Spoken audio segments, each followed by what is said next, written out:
Hello সুপ্রিয় দর্শক, সবাইকে মুক্ত পেশা কৃষি চ্যানেলের নতুন একটি প্রতিবেদনে স্বাগতম।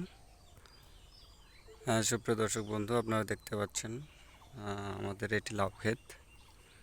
আমরা দোতারা সুপার লাউ চাষ করেছিলাম, এখানে পরীক্ষামূলকভাবে চাষ করেছি।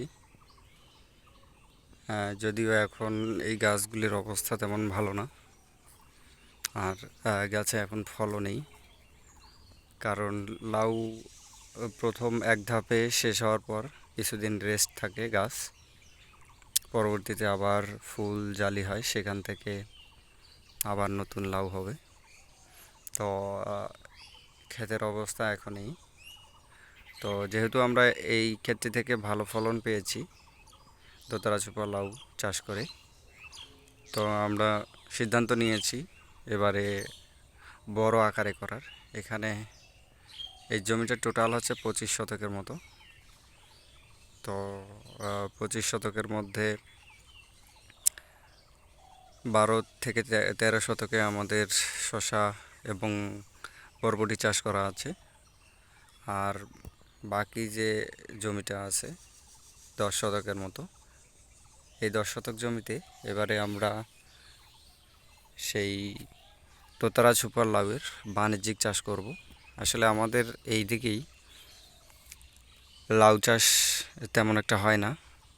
আমরা প্রথম এলাকায় এত বড় আকারে লাউ চাষ করতেছি। তো আমরা অলরেডি লাউয়ের বীজ রোপণ করেছি এবং সেখান থেকে চারাও গজিয়েছে কিছু কিছু জায়গায়। সব চারা এখনও বের হয়নি, আপনারা দেখতে পাচ্ছেন। এই চারাগুলির বয়স আজকে 4 দিন। আসলে লাউয়ের বীজ চারা অঙ্কুরোদ্গমন করতে একটু সময় নেয়, এই কারণে আমরা ডিরেক্ট সরাসরি বীজ মাটিতে না দিয়ে সে বীজগুলিকে আগে জার্মিনেশন করে নিয়েছিলাম এবং বীজ জার্মিনেশনের পরে এই জমিতে রোপণ করছি, যার কারণে 4 দিনে আসলে চারা দেখা যাচ্ছে।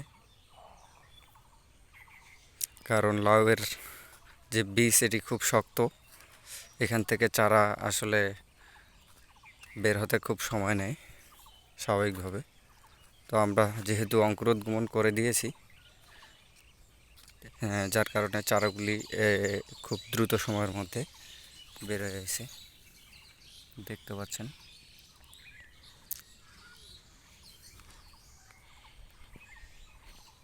প্রায় সব জায়গায় একটা দুটি করে চারা বেরিয়েছে। আমরা প্রত্যেকটি মাদায় দুটি করে চারা দিয়েছি, দুটি করে বীজ দিয়েছি। তো দেখা যাচ্ছে যে কিছু জায়গায় দুটি বীজ গজিয়েছে, আবার কিছু জায়গায় একটি করে বীজ গজিয়েছে।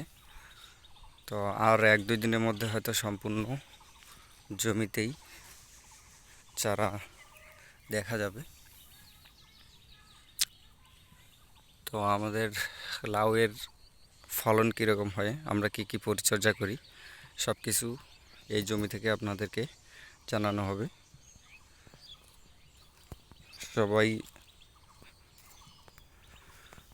ভালো থাকবেন, ধন্যবাদ সবাইকে।